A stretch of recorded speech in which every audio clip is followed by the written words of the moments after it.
Hello दोस्तों, welcome back. यह है पार्ट सेकंड है। पिछले पार्ट की लिंक नीचे डिस्क्रिप्शन और ऊपर आई बटन में मिल जाएगी। चलिए तो वीडियो शुरू करते हैं। 6 महीने बाद अभी भी डेवलप नहीं हुए होते हैं।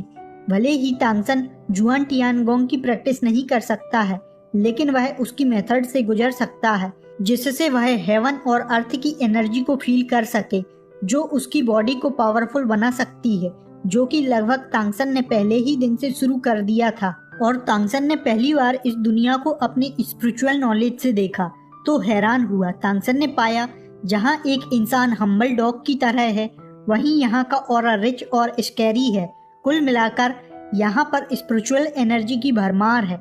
जैसे जैसे दिन निकलते गए तांगसन की बॉडी कुछ मजबूत होती जाती है। इसी के साथ तांगसन के साथ बाकी बच्चे कमजोरी के कारण करीब 1/4 अपने आप ही इस दुनिया को छोड़ते हुए चले गए। कोई भी मेडिकल हेल्प नहीं, बस कुछ खाना होता है, ना ही कुछ सिखाने वाला। तांगसन अब तक कुछ बोलना सीख पाया होता है, जो कि खुद से ही सीखा होता है। कुल मिलाकर सीधे शब्दों में कहा जाए तो यहाँ पर फार्म में जानवरों की तरह इंसानों को रखा जाता है। तांगसन धीरे धीरे बड़ा होता जा रहा होता है, साथ ही स्ट्रॉन्ग भी, जिससे खाने की मांग भी बढ़ने लगती है, पर फिर भी खुद खाते हुए दूसरे बच्चों के लिए भी छोड़ देता है और रात की शांति में ऑरा को एब्जॉर्ब करता है। 1 साल से सुअर से भी नीचे के लेवल की जिंदगी के कारण तांगसन के अंदर तक दुख होता है, लेकिन शाओबू के बारे में सोचते हुए कांप जाता है। मरे हुए बच्चे फिर से जन्म ले सकते हैं, लेकिन सब कुछ भूल जाते हैं और यहाँ पर इंसानों को जानवरों से भी नीचे माना जाता है। कमरे का और ऑरा में लाइफ फोर्स भरी पड़ी हुई होती है, जो कल्टीवेशन के लिए बहुत ही खास है। 3 साल में ही तांगसन ने जुआन टियानगोंग की फर्स्ट स्टेप की कल्टीवेशन को कंप्लीट कर लिया है, जो कि पिछली लाइफ में 6 साल की एज में हुई होती है। प्रोफाउंड हेवन आर्ट के फर्स्ट लेवल को ब्रेक करने के लिए अभी कुछ और स्पेशल मेथड की जरूरत होगी पिछली जिंदगी की अपेक्षा। हालांकि तांगसन ने यहाँ पर इसका यूज अभी नहीं किया है। कुछ ही समय में सभी को किसी गांव में ले जाया गया, जहाँ पर वही लकड़ी के घर और टूटे फूटे मेल इंसान दिखाई देते हैं। फीमेल मुश्किल से दिख रही होती हैं, जो होती हैं वह बेयरवुल्फ के सामने कमर को झुकाते हुए चल रही होती हैं।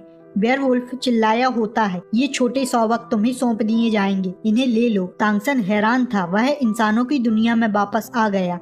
यहाँ पर बच्चों और महिलाओं को खाना कम या ना के बराबर ही दिया जाता है। खाना स्ट्रॉन्ग मेल को ज्यादा दिया जाता है। सभी मेल अपने काम में लग जाते हैं। बच्चे भी इस गाँव में घूम सकते हैं। अब तक तांगसन चुपचाप कल्टीवेशन करता रहता है।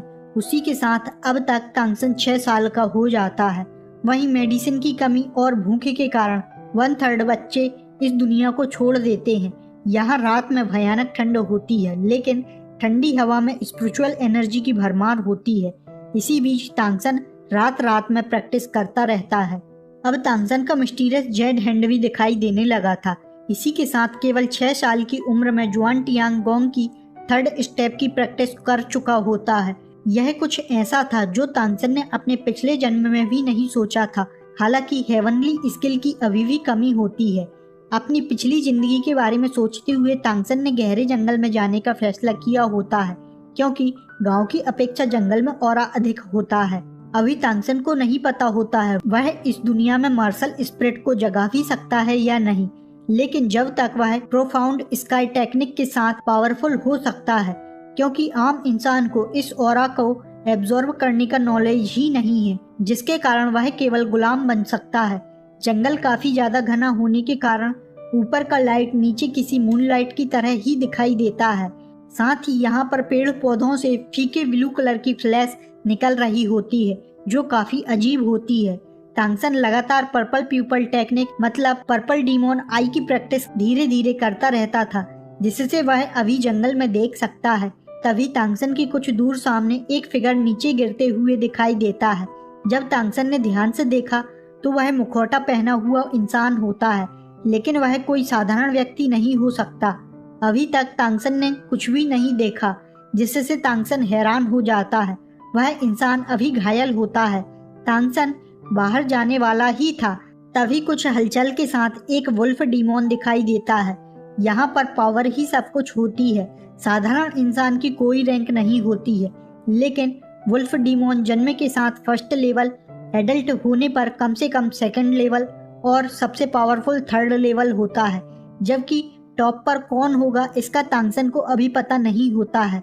सबसे पास वाली सिटी फेंगलोंग टाउन में भी लॉर्ड वुल्फ बेयर 5 टियर का होना चाहिए और तांगसन के जुआन टियांगोंग की कल्टीवेशन के अनुसार अभी तांगसन की एनर्जी लेवल डीमोन वुल्फ के थर्ड लेवल के बराबर होगा। टियर थर्ड वुल्फ डीमोन उस इंसान के पीछे लगा हुआ होता है।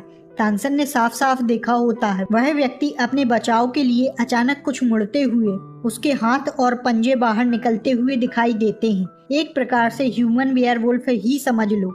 साथ ही बॉडी पर एक फीका येलो होलो दिखाई दे रहा होता है। रात के कारण उसकी बॉडी फ्लैश हो रही होती है। साथ ही स्किन के नीचे डार्क ब्राउन पैटर्न दिखाई दे रहे होते हैं। इसी के साथ उसकी स्पीड काफी बढ़ जाती है। वुल्फ डीमोन के पंजे उससे टकराते हैं जिससे काफी तेज साउंड सुनाई देता है। वह व्यक्ति घायल हो जाता है। तभी दूर से सियान लाइट फ्लाई करते हुए दिखाई देती है। सीधे ही गिरते हुए उस व्यक्ति के पास चली जाती है विंड ब्लेड, जिससे उसकी येलो लाइट और भी तेज हो जाती है। साथ ही स्पीड भी बढ़ जाती है। टियर 3 का डीमोन वुल्फ दहाड़ता है। उसके मुंह से भी तेज हवा निकलती हुई दिखाई देती है जो उस इंसान की ओर जाती है। इन दोनों के ही अटैक फिर से टकराए होते हैं। वुल्फ ने अपने पंजों का यूज किया लेकिन कुछ स्लो लग रहा होता है। उस व्यक्ति ने वुल्फ को काफी ज्यादा घायल कर दिया होता है। इसी के साथ वुल्फ जमीन पर गिर जाता है। इसी समय अचानक एक और वुल्फ आ जाता है। इसी के साथ तांगसन भी पीछे से निकलता है। अपने छोटे से जेड हैंड हथेली से वुल्फ डीमोन की आई पर स्लैप करता है और जैसे ही वह तांगसन की ओर तांगसन का हाथ कुछ पकड़ लेता है, लेकिन तुरंत ही तांगसन अपने दूसरे हाथ से जेड हैंड का यूज करते हुए आंख फोड़ देता है जो लगभग आंखों से होते हुए दिमाग को भी भेद देता है, जिससे वह जमीन पर गिर जाता है। फिर तांगसन उसे लात मारता है तो वह पलट जाता है। दरअसल तांगसन का यह फाइट का तरीका अपनी पिछली जिंदगी की हुई फाइटों से आया होता है। तांगसन के पास इतनी पावर नहीं है कि वह 3 टियर के वुल्फ को मार सके, लेकिन तांगसन ने सबसे नाजुक जगह चुनी होती है जिससे वह जीत सका। इसी के साथ यह वीडियो यहाँ खत्म होती है। हम मिलते हैं नेक्स्ट